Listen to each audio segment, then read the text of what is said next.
How you guys and girls doing today? It's Finance Man here, y'all. Welcome back to the channel. We've got a quick update coming in here. Before I say that, y'all, I always say I love and I appreciate y'all. And if you enjoy this content, please make sure you hit those buttons down below.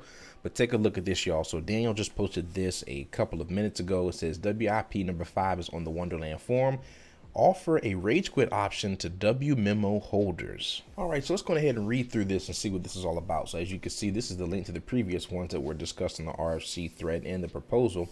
But let's take a look. The past few weeks have been turbulent for Wonderland and its community. With a need to find new treasury management in an uncertain future, the W memo price took a toll, as expected, right? While a vote was casted to remove its current treasury manager, it left the DAO without buybacks or any active treasury management. As a result, the price of WMO has dropped far under the Treasury backing. The process of building a new management structure and recruiting a new Treasury manager takes time. The recent unwinding vote has shown that there is a larger percentage of WMO holders which would like to exit the DAO. To avoid these users voting towards achieving only short-term goals which benefit them exiting, a rage quit proposal is launched which lets people exit the DAO through a predetermined pathway.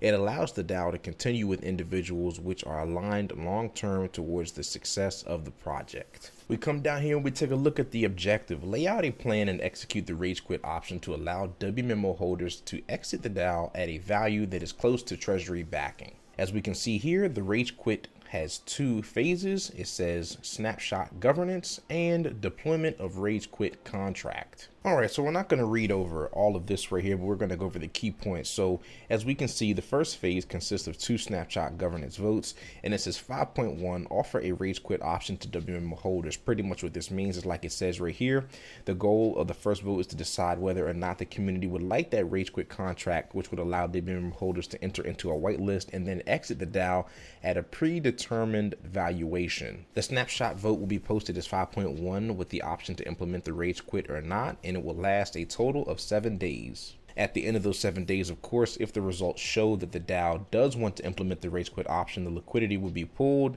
and trading will be halted until the option was implemented. Also mentioning that the snapshot would have to include the backing price of WMO, which token holders can expect to receive when using the rage quit, not more than 5 to 10% variance to this predetermined price.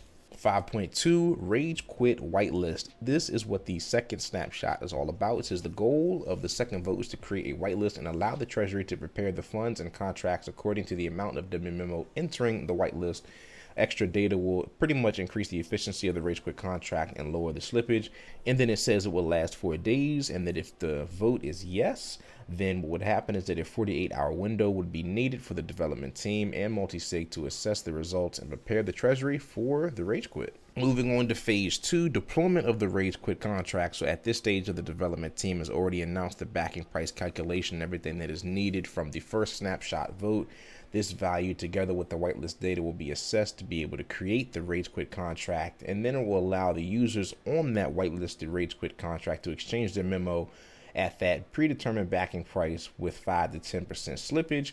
It will be open for over 72 hours, and it says after 72 hours, the rage quit contract will be halted and trading of WMemo will start again. We are giving the development team a window of 24 hours to adjust the liquidity and resume trading of WMemo. As you can see down here, y'all, this is just like a little miniature summary. So this is the first change, and if this were to pass, of course, it says move on to the transition phase. All trading of the memo would be halted until the rage quit is completed.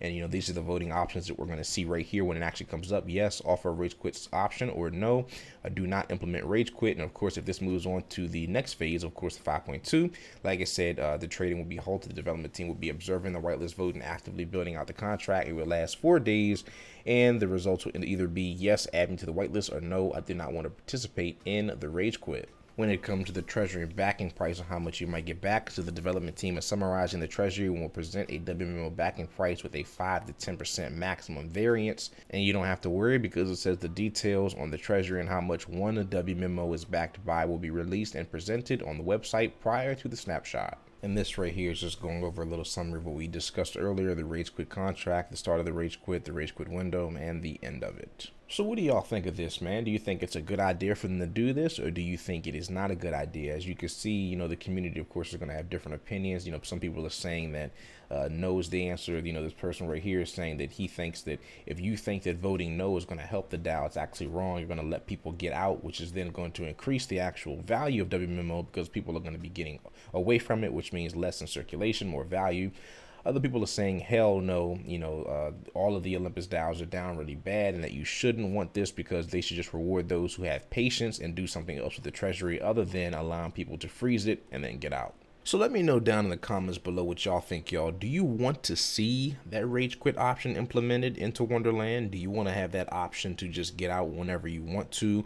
Or do you think that it should be a no and that should be shut down within the first phase and it's like, nah, if you want to get out, just get out like you normally would. Don't freeze anything. Keep it going and, let them make that decision to do whatever they want with the Treasury and with the project moving forward. Let me know what y'all think, and I'm going to catch y'all in the next video. The Finance Man is out of here.